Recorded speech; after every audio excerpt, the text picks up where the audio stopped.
Bendito y alabado es el nombre de Dios Todopoderoso, Creador del cielo y de la tierra, Padre celestial, Padre amado, Padre misericordioso. Gracias, Señor, por la oportunidad que tenemos aquí, Laura y mi persona, para llevar tu palabra. Sabemos que eres tú, Señor, que nos ha tomado como vaso útil para llevar esa verdad tuya, Señor.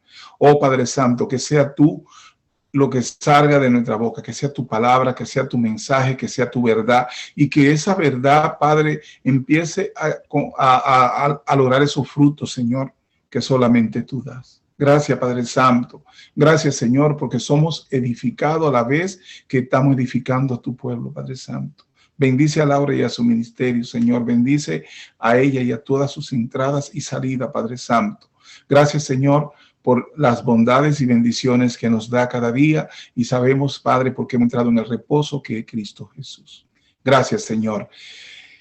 Hebreos 4:11 nos dice: esforcémonos, pues, por entrar en ese reposo, para que nadie caiga al seguir aquel ejemplo de desobediencia. Bendiciones, Laura. Te dejo con la clase. Bienvenida. Amén, amén. Dios le bendiga abundantemente una vez más, como cada semana. Estamos en este espacio para hablar acerca de las verdades del reino. Hoy entramos en el capítulo 4 del libro de Hebreos y se llama Entrando en el reposo de Dios. Vamos a ir caminando por cada versículo para ver la enseñanza que tiene esta palabra para cada uno de nosotros, que se aplica a cada uno de nosotros, que se aplica a cada creyente. Recordemos que se le está hablando a creyentes que son nuevos en la fe y que estaban en dos pensamientos: si seguir a Jesús o seguir bajo el pacto de la ley. Entonces, usted que está en los caminos de Jesús, que ha sido alcanzado por el Señor, y en algún momento viene la duda de cómo seguir avanzando, cómo seguir creciendo. Aquí vienen unas enseñanzas profundas de lo que Dios espera de cada uno de nosotros como ministro competente de este nuevo pacto que fue sellado, fue cortado por Cristo Jesús en la cruz del Calvario, con ese sacrificio que fue perfecto y fue hecho una vez y para siempre. Ya no depende de nosotros. Nosotros solamente se nos hace un llamado, dice: esforcémonos por entrar en esa vida abundante. Esforcémonos por entrar en ese reposo, para no seguir un ejemplo de desobediencia, que ahora vamos a estar viendo cuál es el ejemplo que toma el escritor de Hebreo para decirnos: no hagan lo que hicieron esta persona. Nos está dejando los aprendizajes de lo que experimentó el pueblo de Israel, para que ahora como iglesia vayamos avanzando y esforzándonos por permanecer en el reposo, por permanecer en la vida abundante, por permanecer en la madurez, por ir desarrollándonos. Recuerde que se está hablando de la vida cristiana como un proceso, no como un fin único, sino que es un proceso y que vamos avanzando en él. A medida que nuestra vida va avanzando, vamos avanzando en este proceso. Y dice la palabra que debemos llegar hasta la estatura del varón perfecto, que es Cristo. Entonces, por eso esta enseñanza tan importante, el reposo del pueblo de Dios. Voy a estar leyendo los primeros capítulos, los primeros versículos, perdón, del capítulo 4 de Hebreo. Cuidémonos, por tanto, no sea que aunque la promesa de entrar en su reposo sigue vigente, alguno de ustedes perezca quedándose atrás. Porque a nosotros, lo mismo que a ellos, se nos ha anunciado la buena noticia, pero el mensaje que escucharon no les sirvió de nada, porque no se unieron en la fe a los que habían prestado atención a ese mensaje. En tal reposo entramos los que somos creyentes, conforme Dios lo ha dicho. Así que en mi enojo hice este juramento: jamás entrarán en mi reposo. Es cierto que su trabajo quedó terminado con la creación del mundo, pues en algún lugar se ha dicho así del séptimo día: y en el séptimo día reposó Dios de todas sus obras. Y en el pasaje citado también dice: jamás entrarán en mi reposo. Sin embargo, todavía falta que algunos entren en ese reposo. Y los primeros a quienes se le anunció la buena noticia no entraron por causa de su desobediencia. Por eso volvió a fijar un día, que es hoy, cuando mucho después declaró por medio de David lo que ya se ha mencionado: si ustedes oyen hoy su voz, no endurezcan el corazón. Si Josué se le hubiera dado el reposo, Dios no habría hablado posteriormente en otro día. Por consiguiente, queda todavía un reposo especial para el pueblo de Dios, porque el que entra en el reposo de Dios descansa también de sus obras, y como Dios descansó de la suya. Esforcémonos, pues, por entrar en ese reposo para que nadie caiga al seguir aquel ejemplo de desobediencia. Ciertamente la palabra de Dios es viva, es poderosa y es más cortante que cualquier espada de dos filos. Penetra hasta lo más profundo del alma y del espíritu, hasta las médulas de los huesos, y juzga los pensamientos y las intenciones del corazón. Ninguna cosa creada escapa a la vista de Dios.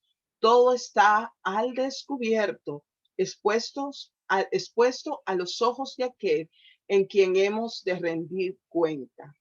Vemos que el mayor peso del mensaje a la carta a los hebreos es inducir a los creyentes acerca de la importancia de continuamente estar en ese proceso de crecimiento y de madurez.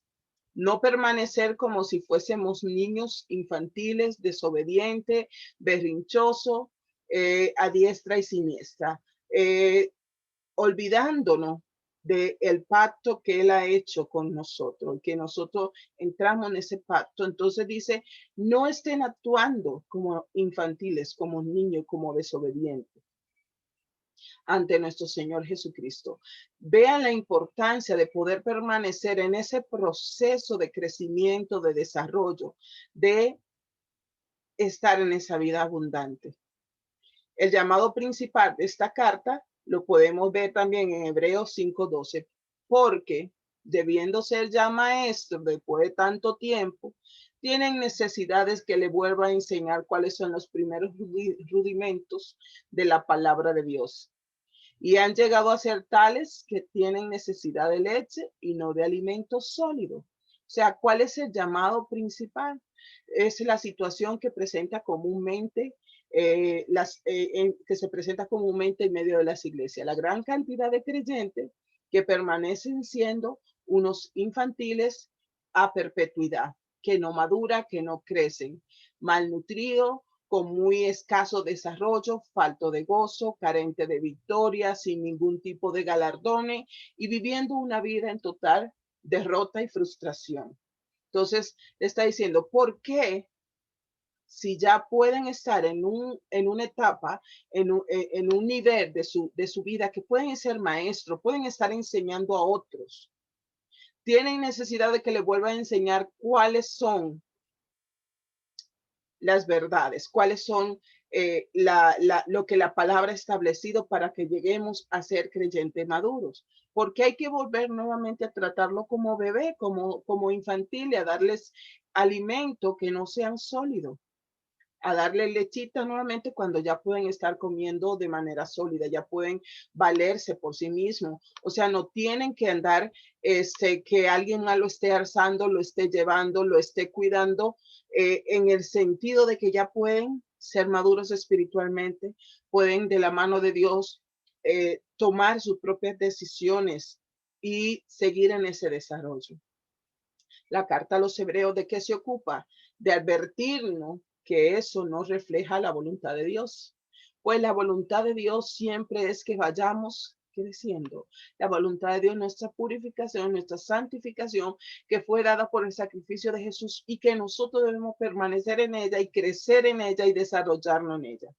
Él tiene algo mejor para cada uno de sus hijos. Él ha hecho todo lo que se requería para que sus hijos disfruten de gozo, de paz, de reposo, de una vida victoriosa sobre sus promesas, así como tanto en este mundo como en las cosas venideras. Él espera que entremos en ese reposo de disfrute de sus bendiciones. La palabra nos habla de la magnificencia de las cosas que Dios ha reservado para sus hijos. Dice, antes bien, dice la palabra, cosa como está escrito, cosa que ojo no vio, ni oído oyó, ni han subido al corazón del hombre, son las que Dios ha preparado para los que le aman. ¿Por qué pues andamos en derrota, desanimados, débiles, anémicos espiritualmente? Cuando Cristo vino y dice, yo he venido para que tengas vida y para que esa vida la tenga y la viva en abundancia. ¿Por qué seguimos en derrota? ¿Por qué seguimos débiles? ¿Por qué seguimos anémicos espiritualmente? Si ya dice que cosas que ni siquiera ojo humano ha visto, oído humano ha escuchado, ni siquiera han subido a nuestro pensamiento y a nuestro corazón, son cosas grandiosas, magníficas, las que Él tiene preparado para los que le aman. Pero si no llegamos al nivel de espiritualidad, al nivel de madurez que el Señor espera y que está dentro de su voluntad, no podemos disfrutar de estas bendiciones. Nuestra mayor esperanza al escuchar este tratado del libro de los Hebreos es que Él, y por medio de Él, nosotros podemos aprender el camino del gozo, del reposo, de la paz y la victoria. Cristo nos dice en Juan 15:11, estas cosas yo le he hablado para que en mí estén con gozo y que su gozo sea completo, que sea cumplido. Esas cosas que todas las enseñanzas que el Señor nos dejó en su palabra.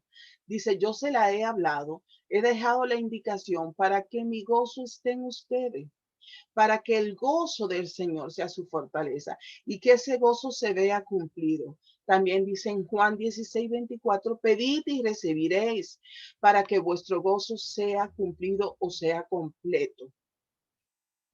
Sin embargo, 2 Corintios 2:14 nos dice, gracias a Dios que en Cristo siempre nos lleva triunfante y por medio de nosotros esparce por todas partes la fragancia de su conocimiento, porque para Dios nosotros somos el aroma de Cristo entre lo que se salva y entre los que se pierden.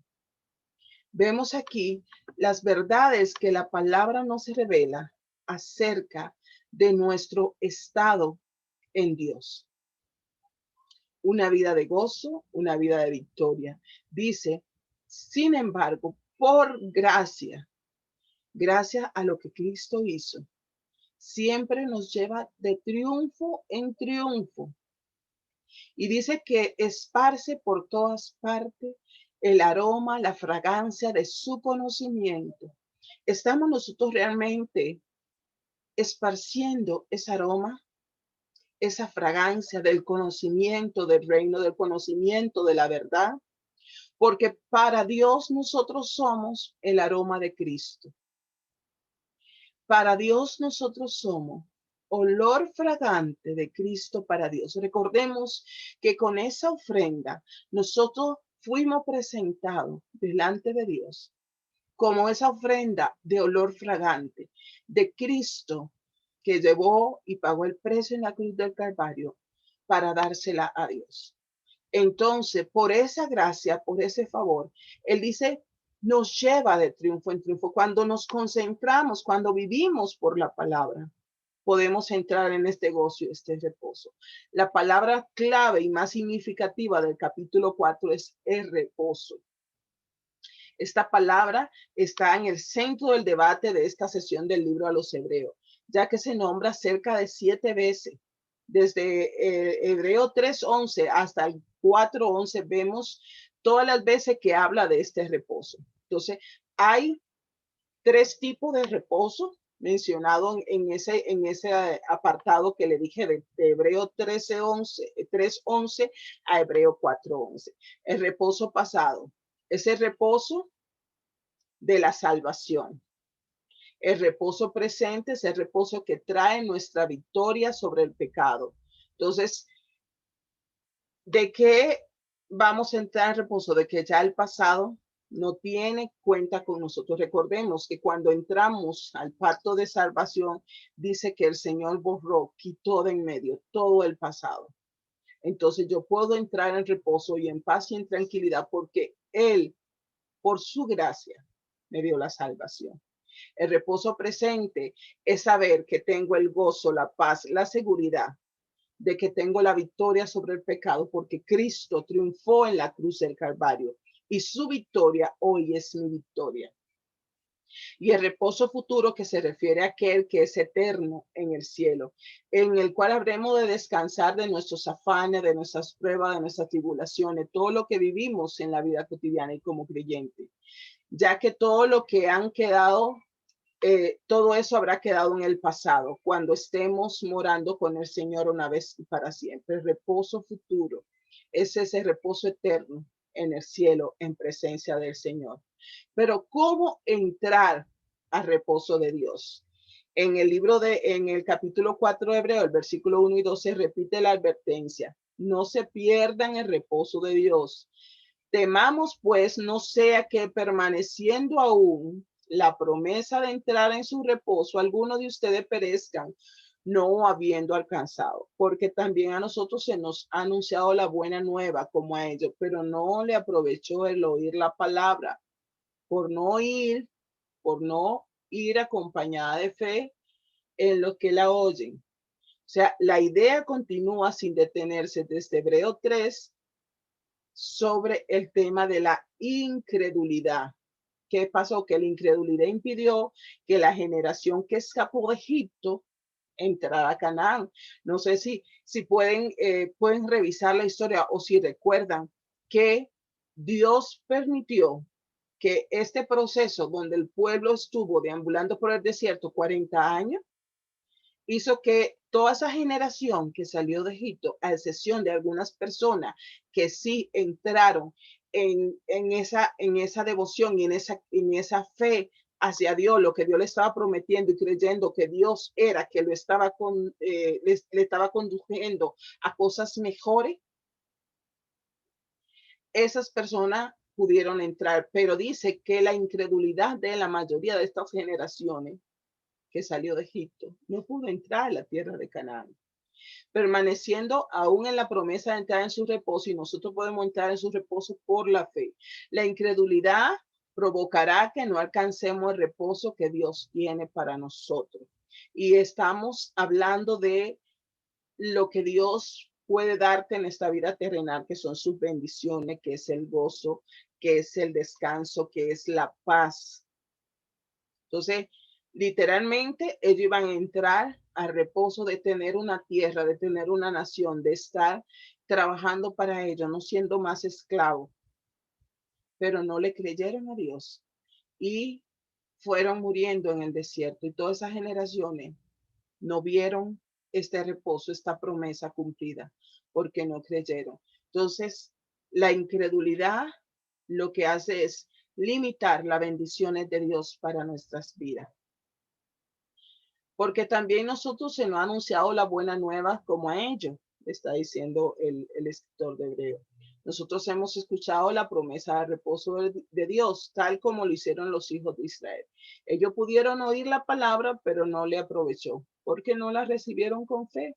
Solamente escuchaban la palabra y empezaban a cuestionar. Y sabemos que a Dios se le sigue, a Dios se le sirve y es por fe, creyendo fielmente que Él es un Dios de verdad, que Él es un Dios fiel, que Él es un Dios de pacto y que Él cumple lo que promete. Ellos pudieron oír la promesa, igual que hoy muchos escuchan de la promesa, pero no le creen. Ellos tuvieron la oportunidad de recibir la promesa, pero ellos tenían que haber entrado en ella por la fe, no por los méritos de ellos, no como ellos estaban acostumbrados a servir a otros dioses y era por las obras, de llevar sus obras delante de sus dioses. Dios solamente quería corazones dispuestos para depositar en ellos esta fe y que entraran en su reposo. Prueba de que queda un reposo para el pueblo de Dios lo vemos en Hebreo 4, 3 al 9. Pero lo que hemos creído, entramos en el reposo. De la manera que dijo, por tanto juré en mi ira, no entrarán en mi reposo, aunque las obras suyas estaban acabadas desde la fundación del mundo. Porque en cierto lugar dijo así del séptimo día y reposó Dios de todas las obras en el séptimo día. Y otra vez aquí, no entrarán en mi reposo. Por tanto, puesto que falta que algunos entren en él, y aquello a quienes primero se le anunció la buena nueva no entraron por causa de la desobediencia. Otra vez determina un día, hoy diciendo, después de tanto tiempo, por medio de David, como se dijo, si oyeres hoy su voz, no endurezca vuestros corazones, porque si Josué les hubiese dado el reposo, no habría después de otro día. Por tanto, queda un reposo para el pueblo de Dios. Por tanto, juré en mi ira. Y cita el Salmo 95:11, demuestra que Dios tiene un reposo disponible para nosotros. Este reposo está diseñado como el propio reposo de Dios de todas sus obras del séptimo día que se describe en Génesis 2:2. O sea, es el descanso. Por tanto, puesto que falta algunos que entren en él, Dios no creó este lugar de reposo en vano, sino que a los de Israel, a quienes primero les anunció la buena nueva, no entraron por causa de la desobediencia. Entonces, alguien más entrará a este reposo. Él ha escogido un pueblo para que entre a disfrutar de esas bendiciones. Y si oye hoy su voz, dice, no endurezca, el llamado que hace el Salmo 95:7-8. Prueba que aún queda ese reposo para que entre el pueblo de Dios, más allá del cumplimiento bajo el liderazgo de Josué. Si Josué hubiese cumplido totalmente la promesa de reposo, el llamado de Dios que Dios hace a través de David diciendo, hoy no tendría sentido, porque es hoy que te está diciendo. Si escucha hoy, no endurezcan su corazón, no estén en incredulidad. El pueblo endureció su corazón y en lugar de la victoria junto a la voluntad de Dios, ellos escogieron el camino de la derrota, el camino de muerte y no entraron a la tierra prometida. Oigamos el resultado que nos continúa diciendo. Y oyó Jehová la voz de vuestras palabras y se enojó y juró diciendo, no verá hombre alguno de estos, de esta mala generación, la buena tierra que juré que había de dar a vuestros padres, excepto Caleb, hijo de Jefoné, él la verá, y a él le daré la tierra que pisó, y a sus hijos, porque han seguido fielmente a Jehová. También contra mí, Moisés, se airó Jehová por vosotros, y me dijo, tampoco tú entrarás allá. Josué, hijo de Nun, el cual te sirve, él entrará allá. Anímale, porque él la hará heredar a Israel.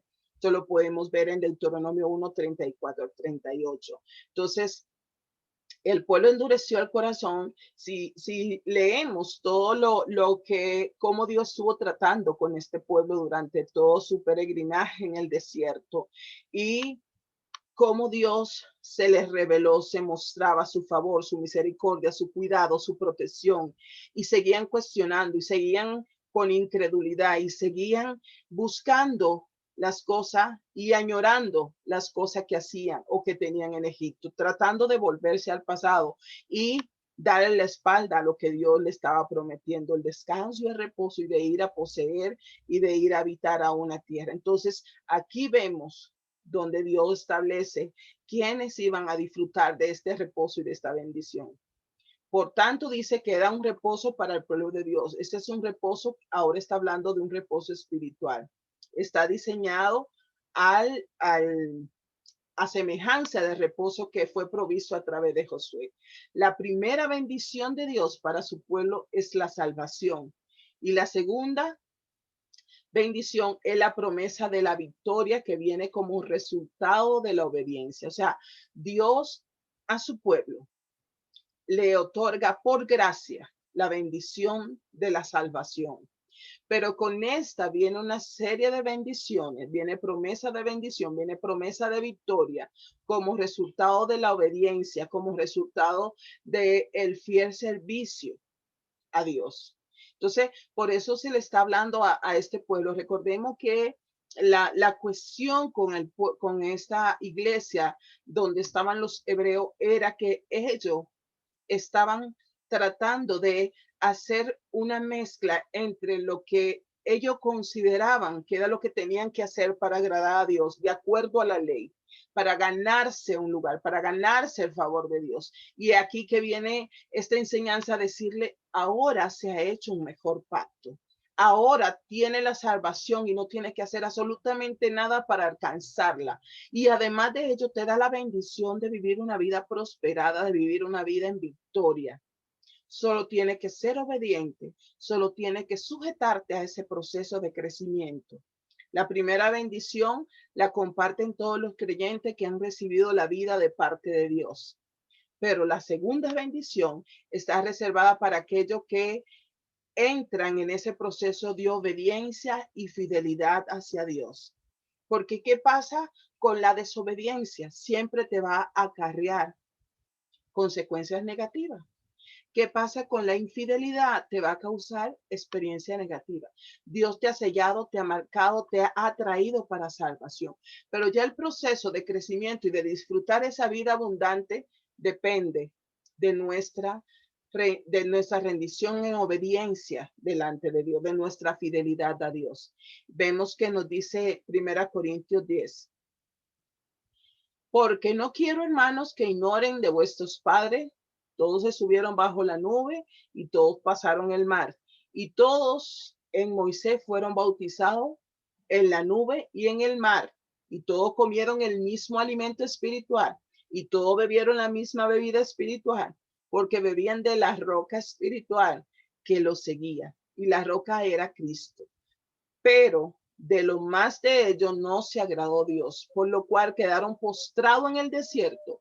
Mas estas cosas sucedieron como ejemplo para que no codiciemos cosas malas como ellos codiciaron, ni seáis idólatra como algunos de ellos, según está escrito. Se sentó el pueblo a comer y a beber y se levantó a jugar. Ni forniquemos como algunos de ellos fornicaron y creyeron en un día 20 y cayeron en un día 23,000. Ni tentemos al Señor como también algunos de ellos le tentaron y perecieron por la serpiente. Ni murmuren como algunos de ellos murmuraron y perecieron por el destructor. Y estas cosas le acontecieron como ejemplo y están escritas para amonestarnos a nosotros, a quienes han alcanzado los fines de los siglos. Así que el que piense estar firme, mire que no caiga. No le ha sobrevenido ninguna tentación que no sea humana, pero fiel es Dios, que no nos dejará ser tentado más de lo que podamos resistir, sino que dará también juntamente con la tentación la salida para que podamos soportar. Por tanto, amados míos, huid de la idolatría, como a sensato les hablo. Juzguen vosotros, juzguen ustedes este mensaje. Le está diciendo, vea que quedó una enseñanza, vea que aquí está el ejemplo. Si andamos en murmuración, si estamos en fornicación, si entramos en adulterio, si entramos en la idolatría, y no solamente pensar en los ídolos, las imágenes que se hacen, hay muchas formas de idolatría. Todo lo que ocupe el lugar que es de Dios es una desobediencia delante de Dios, porque el Señor, aquí se le está diciendo, el Señor debe ser el centro, Jesús debe ser el centro. Vemos que en el capítulo 1 y 2 se le decía, Cristo es el centro, es a Él que hay que seguir, a Él hay que mirar. Ya ahora vamos a dejar nuestra pasada manera de vivir. Y dice, y sí, van a venir aflicciones. Hay muchas situaciones, tentaciones, pruebas que le van a venir, pero dice que fiel es Dios, no son sus méritos, fiel es Dios, que cuando viene esa prueba nos dará la ayuda para que podamos salir de ella, para que podamos soportar. Pero ¿cómo vamos a soportar? Sujetándonos a Dios, viviendo la palabra, caminando en la palabra, llevando la palabra de Dios a la vida práctica. Esto es lo que nos ayuda de verdad a poder vivir una vida victoriosa. Dice, no ignoren lo que pasó con sus padres. Vea todo lo que hizo Dios. Le puso la nube en el día para que no fuesen quemados. Por eso le puso la columna de fuego en la noche para iluminar el camino. Pasaron el mar en seco, les alimentó, les sacó agua de la roca. Empezó a decir todas las bendiciones, cómo Dios le trató y cómo ellos decidieron postrarse ante los ídolos y como ellos seguían con sus corazones arraigados a las viejas costumbres. Entonces le está diciendo al pueblo, vea, para que no perezcan ante el destructor y estén en una vida en derrota, vamos a creerle a Dios. Y vamos, dice, hoy te está haciendo el llamado de permanecer fiel, de permanecer en obediencia, de creerle y vivir por la palabra. ¿Qué es lo que habla del reposo de el versículo 10? Un reposo de la sobra. Porque el que ha entrado en su reposo también ha reposado de sus obras como Dios de la suya. Dice también ha reposado de sus obras. Entrar en su reposo significa que ya no tiene que trabajar. La idea no es que ya no hay lugar para hacer buenas obras. La idea es de que ya no hay lugar para las obras como una base específica para nuestra propia justificación. O sea, le está diciendo, Dios descansó, está citando lo que le decía Génesis 2:2, al séptimo día vino el reposo de Dios. Entren, no le está diciendo, dejen de trabajar, sino le está diciendo, vean que estas obras no son la base para su justificación. Vea que descansen de estar haciendo, de estar buscando cuáles son todas las ceremonias y los rudimentos que tienen que cumplir para entrar en el agrado del Señor, porque no lo van a lograr. O sea, ya las obras no son la base para la justificación. Ya Cristo lo usa. Por eso le dice, descansen de esas obras, entren en reposo. Ya el afán por hacer cosas para agradar al corazón de Dios no son necesarias porque ya Cristo pagó el precio. Dice, reposado de sus obras como Dios se reposó de la suya. Este reposo de las obras como base para la justificación se cumple con lo que se habla de ese descanso sabático. Recuerdan que dice que al séptimo día Dios descansó de sus obras, en el séptimo día en Génesis 2:2, porque el trabajo de Dios había terminado. Nosotros hemos parado de hacer obra de autojustificación, porque el trabajo, ¿quién lo terminó cuando dijo consumado es? Jesús en la cruz del Calvario. Ya nosotros no tenemos que esperar que haciendo obra y obra sin obediencia y obra sin fidelidad, ¿para qué nos sirven? Es lo mismo que hizo este pueblo, querer complacer a Dios con sus obras, pero desobedeciendo ya o no creyendo en lo que Cristo hizo en la cruz del Calvario. Hebreo 4:11, la aplicación de la invitación a entrar en el reposo de Dios a través de la fe. Dice, procuremos pues entrar en aquel reposo para que ninguno caiga en semejante al ejemplo de desobediencia que se viene diciendo del pueblo de Israel. Procuremos entrar a este reposo. Y no está diciendo es que yo tengo que hacer algo para entrar a ese reposo, sino que ya está disponible. Ya Dios lo puso ahí. Disponga su corazón. El reposo ya está ahí. Y Dios no nos va a forzar a entrar.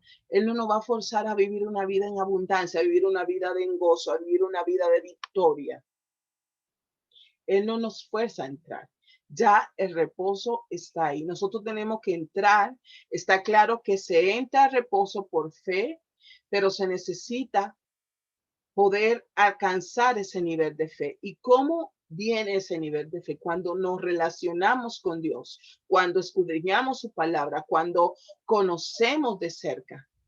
Eso nos muestra que la fe no es algo pasivo, se necesita diligencia para confiar, para depender y para aferrarnos a Jesús y a sus obras. Ya Él lo dio, ya está disponible para nosotros. Ahora es que nosotros nos apropiemos de estas verdades, que caminemos en esta verdad, que creamos esta verdad y que a eso se refiere que procuremos. No es que de nosotros nace o se crea la fe, sino que ya Dios la puso, ya la ha dispuesto para cada uno de nosotros y nosotros en obediencia le creemos y caminamos en ello, para que ninguno caiga. Si nosotros no procuramos entrar en este reposo, los resultados pueden ser desastrosos para nuestra vida. Podríamos caer en semejante ejemplo de desobediencia. ¿Qué fue eso? Caer en esa, así como lo hicieron los hijos de Israel en el desierto.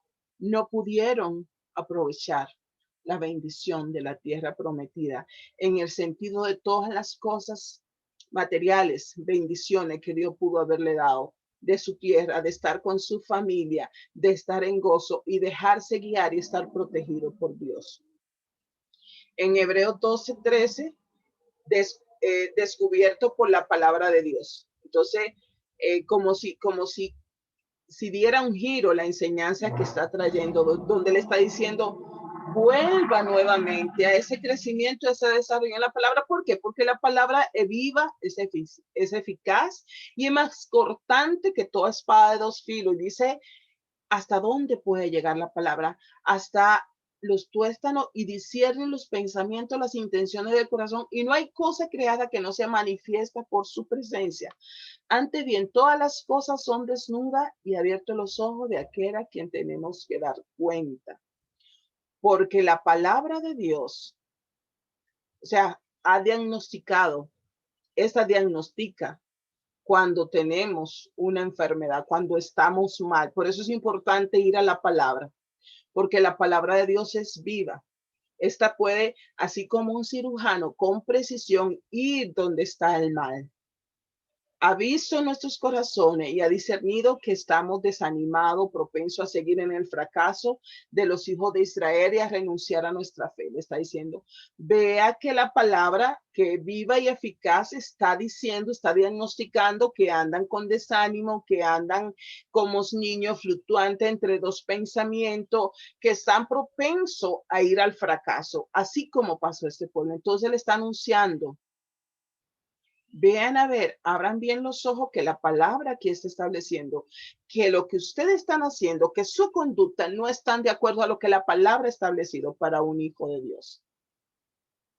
Cuando la palabra de Dios expone nuestra debilidad, nuestras incredulidad de esta manera, nos muestra el inherente poder, filo, precisión que tiene la palabra de Dios. Nos recuerda que constantemente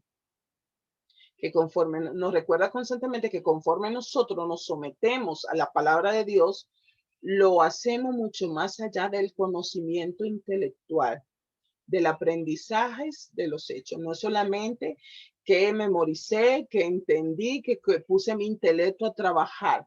Lo hacemos por el ministerio de la palabra, porque Dios se encuentra con nosotros en su palabra, porque nos las revela a través de su Espíritu Santo con esa obra poderosa, y que la palabra es Cristo revelado en nuestras vidas. Entonces, deberíamos considerar lo que la palabra de Dios dice que va a hacer en nuestras vidas. Vemos, primero, la palabra de Dios trae verdadera salud, nos trae fruto, trae prosperidad, trae éxito en las cosas que hacemos. La palabra de Dios tiene poder para sanar, tiene poder para liberarnos de toda opresión. La palabra de Dios purificadora. Si cuidamos de guardar la palabra, nuestro camino será purificado. La palabra de Dios guardada en nuestros corazones nos mantiene lejos del pecado. Dios es nuestro consejero. Cuando nos deleitamos en la palabra de Dios, se convierte en una rica fuente de guía, de consejo para cada uno de nosotros. Entonces, el escritor del libro de Hebreo le está devolviendo nuevamente a la iglesia, en ese momento a la iglesia de los hebreos, hoy a la iglesia de Cristo. Vuelve a la palabra, es tu consejero, es tu guía, puede ser próspero, puede tener éxito, te trae salud. La palabra de Dios es fuente de fortaleza, la palabra de Dios te da vida, es una continua fuente de vida para tu desarrollo, para poder crecer, para poder llevar fruto. La palabra de Dios es una fuente de iluminación y guía. Cuando la palabra de Dios entra también entra en nosotros, también entra la luz y hace al simple sabio y entendido. La palabra de Dios nos da la sabiduría. La palabra de Dios nos abre el entendimiento. La palabra de Dios nos da paz. A los que confían en el Señor nos da la paz y sabemos que podemos estar seguros en Él. Cuando la palabra de Dios es escuchada y es entendida, esta produce fruto. La palabra de Dios tiene poder y autoridad sobre los poderes de las tinieblas. El mismo Jesús, su persona eterna, es descrito como el verbo, o sea, la palabra. Cuando estamos en la palabra, el verbo de Dios, estamos en Jesús. Estar en Jesús es estar en la palabra. Tener a Jesús es tener la palabra, es vivir la palabra. Por eso es esencial, es importante, y como vemos que viene hablando totalmente de todo lo que pasó con el pueblo de Israel durante estaban en el desierto, para que no vuelvan a cometer los mismos errores y no puedan disfrutar la vida plena en Dios, y empiezan nuevamente en el cierre de este capítulo 4 a devolverlo a que vamos a revisar la palabra. Escuchar la palabra de Dios es esencial para la vida, para ese crecimiento. No puede pasar de la muerte a la vida menos que haya escuchado la palabra. Ella es la que te revela a Cristo, te revela la vida. Permanecer y vivir en la palabra de Dios es evidencia de que eres un verdadero discípulo. La palabra de Dios es medio para la santificación, porque es el manual que Dios nos dejó de conducta, de comportamiento, de ética, de obediencia. Dios puede hacer cosas extraordinarias con el Espíritu Santo mientras su palabra es predicada, mientras nosotros leemos, mientras nosotros escudriñamos. Escuchar la palabra de Dios edifica nuestra fe. Retener la palabra de Dios nos da la certeza presente de la salvación. Permanecer y retener la palabra nos da la certeza de presente de la salvación, porque muchas personas empiezan a entrar en duda, o empiezan a entrar en desánimo, o empiezan a cuestionar cosas que hicieron o conductas que hicieron al presente o en el pasado, y que esto puede entrar en contradicción con lo que Cristo hizo. Pero Él lo hizo y fue de gratis, fue por gracia una vez y para siempre. Entonces, ¿dónde conoce y dónde se reafirma esta verdad? Cuando escudriñamos, leemos, retenemos y vivimos por la palabra. El fiel manejo de la palabra de Dios le da a los ministros una conciencia limpia. La palabra es nuestra espada del espíritu, es nuestra herramienta para una batalla espiritual, especialmente que la palabra se manifiesta aquí como una arma ofensiva, no es defensiva, es para atacar dónde está el mal, es para atacar dónde están las tinieblas. La palabra de Dios viene con el poder del Espíritu Santo, con plena servidumbre, que es un aspecto fundamental del ministerio de la palabra. El Espíritu Santo es que nos revela, y que ella, como dice, es viva. Lo que revela para una persona puede ser diferente para otra persona, porque va exactamente a la necesidad específica que esa persona tiene. La palabra de Dios no está muerta, es viva, es eficaz y es más cortante. La palabra de Dios no puede operar como un bisturí de un cirujano experto para remover todo lo que se necesita ser extirpado y dejar aquello como se tiene que dejar, limpio, sin ningún mal. Es nuestra fuente de crecimiento. Entonces, el escritor de Hebreo le está diciendo, vean la riqueza, vean la sobreabundancia de crecimiento, de madurez, de favor, de vida que pueden encontrar en la palabra. Entonces, empieza a hacer esa explicación, casi cerrando, antes de culminar el capítulo, diciendo de que ese gran sumo sacerdote que nos fue dado, Jesús.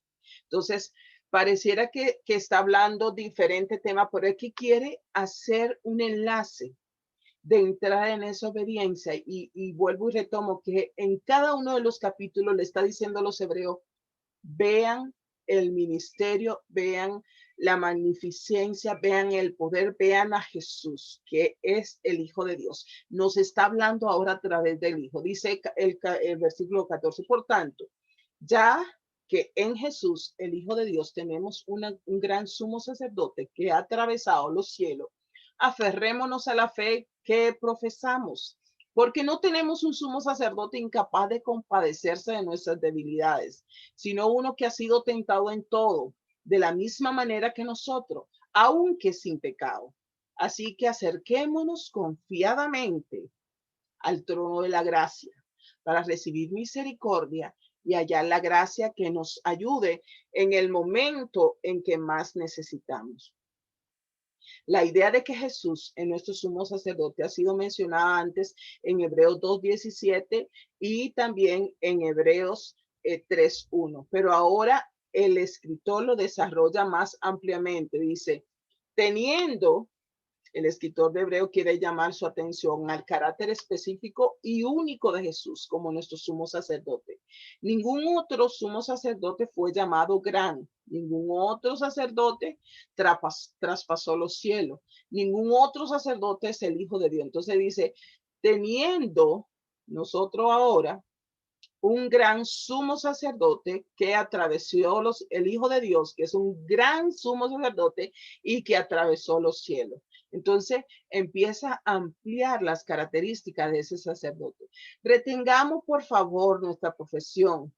Saber que tenemos un gran sumo sacerdote que es el único y glorioso, que es maravilloso, que es el todopoderoso, es aún más increíble saber que Él traspasó los cielos, que has ascendido al cielo y que ahora ministra ahí a la diestra de Dios para nuestro bien. Esas cosas deberían que alentarnos, lo que le está diciendo el escritor a los hebreos, alentarnos para retener nuestra profesión, para retener nuestra confesión, para retener nuestra vocación, para mantenernos en ese crecimiento, en ese desarrollo. Y que también nuestro gran sumo sacerdote, además de ser hijo de Dios y traspasar los cielos y está a la diestra del Padre, intercediendo a nuestro favor, dice que Él puede compadecerse de nosotros, porque no es un Dios lejano, es un Dios de cerca que se hizo hombre y que vino y vivió como nosotros, porque no tenemos un sumo sacerdote que no pueda conocer cuáles son nuestras debilidades humanas, sino que fue tentado en todo según nuestra semejanza. Recordemos que en su humanidad él fue 100% hombre y pudo tener todas las debilidades, todas las preocupaciones, todas las incertidumbres que vivimos nosotros los humanos, él la pudo vivir. Dice que nuestra semejanza, pero que sin pecado. Entonces, como él pudo vivir esta experiencia, él puede conocer nuestra debilidad. Dice que se compadece. A pesar que está documentado su deidad, su compasiva humanidad también fue demostrada. Significa que en Jesús, Dios Hijo, está en su trono en el cielo, en nuestro sumo sacerdote, y que Él puede compadecerse de nuestras debilidades porque Él la vivió en su propia carne. Él estuvo en nuestros zapatos. Él puede decir, y puede compadecerse y puede interceder ante el trono de la gracia, porque ya él vivió la experiencia. Dice que fue tentado en todo según nuestra naturaleza, según nuestra semejanza. Jesús sabe lo que es ser tentado. Él sabe luchar contra el pecado, a pesar de que nunca fue manchado ni tocado por el pecado. Pero él vino y lo experimentó para poder ser nuestro gran sumo sacerdote y poder ser nuestro mediador entre Dios y nosotros. Y hace nuevamente una invitación el versículo 16. Acerquémonos confiadamente al trono de la gracia para alcanzar misericordia y hallar gracia para el oportuno socorro. Debido a que tenemos un sumo sacerdote que es omnipotente y misericordioso, podemos acercarnos confiadamente a su trono. Hacernos creer que no tenemos acceso a esto es una estrategia de Satanás, decir, no, es que usted no lo merece, es que usted no es digno. El enemigo trae esos mensajes a la mente del creyente. Alguna vez el enemigo quiere hacernos pensar que Jesús es inaccesible, es inalcanzable, o que nosotros somos, o muchas personas somos trapos de inmundicia, soy muy impuro, pero recordemos que no es por nosotros, no son nuestros méritos, no son nuestras habilidades, es lo que Cristo hizo. Que podamos entender que no está diciendo acérquese a tal santo, acérquese a tal ídolo, no. Está diciendo Jesús, el Hijo de Dios. Algunas veces el enemigo quiere que pensemos en Jesús como alguien que no puede ayudarnos o como alguien que no podemos acercarnos porque está muy lejano, porque está allá en el cielo. Recordemos que Él vino y habitó en nuestra semejanza para vivir la experiencia de lo que nosotros hemos vivido y que ahora está en el trono de gracia y que podemos acercarnos a ese trono a través de Jesús. No podemos hacerlo por nosotros mismos, sino a través de Jesús. Podemos, dice, alcanzar misericordia. Esto es no tener lo que merecemos, es hallar gracia. Es no tener lo que merecemos. ¿Qué merecemos nosotros? ¿Qué merecíamos nosotros? Estamos condenados a la muerte, estamos condenados al rechazo, al desprecio, pero ahora por lo que Cristo hizo en la cruz del Calvario, dice que el trono de la gracia está dispuesto para cada uno de nosotros. Dice, cuando necesitemos el oportuno socorro, hallar gracia oportuna. Afortunadamente, Dios provee socorro para nuestro tiempo de necesidad.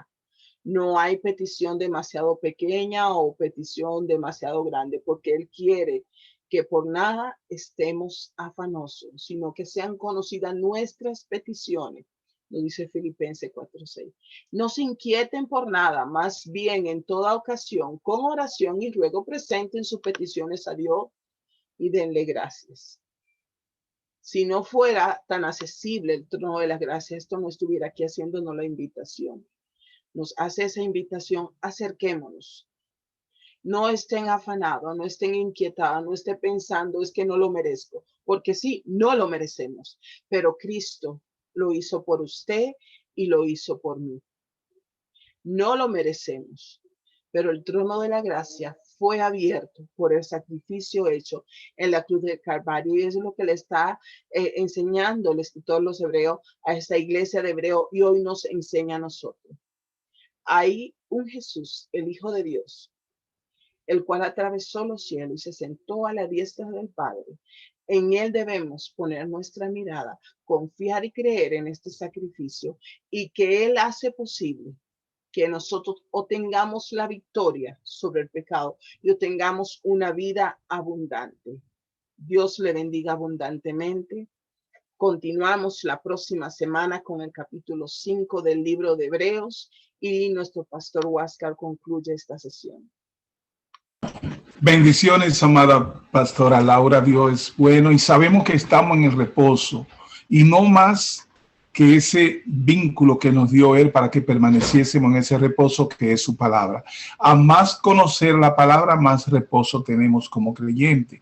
Y ese es el reposo que Él nos dio y la paz con la que Él nos dejó.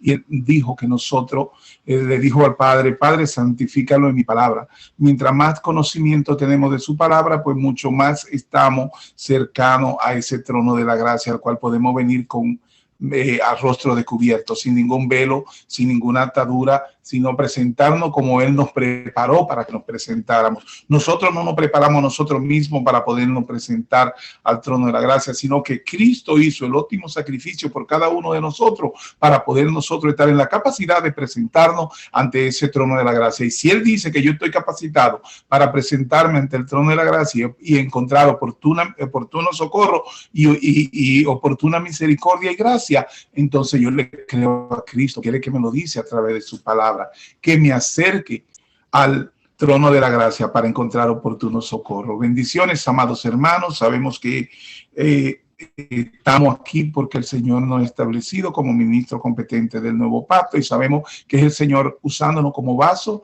de su verdad, de su palabra, que en estos tiempos teníamos que estar predicándolo por todos los medios, a través de toda lo que es la web, el internet, y también cuando podemos hacerlo de manera presente. El Señor nos está usando como vaso útil para la gracia de su nombre y para la gloria de su nombre. Bendito y alabado es el Señor. Recuerden que mañana tenemos culto en las iglesias en el 9504 de Jamaica Avenue en Woodhaven, Queens, y en el 11 de Amityville Street en Islip Terra, aquí en Long Island. Bendiciones, amados hermanos. Que sea el Señor bendiciendo sus vidas, bendiciendo a cada uno de ustedes, y recuerden que ustedes nada más tienen que decir la palabra y Dios hace la obra. Declaren sanidad sobre su familia, declaren prosperidad sobre sus asuntos y declaren sobre todo paz en su vida, y la paz se manifestará. Bendiciones, amado. Laura, Dios te bendice grandemente, y hasta el próximo sábado en que continuaremos con este glorioso libro de la carta a los Hebreos. Amén.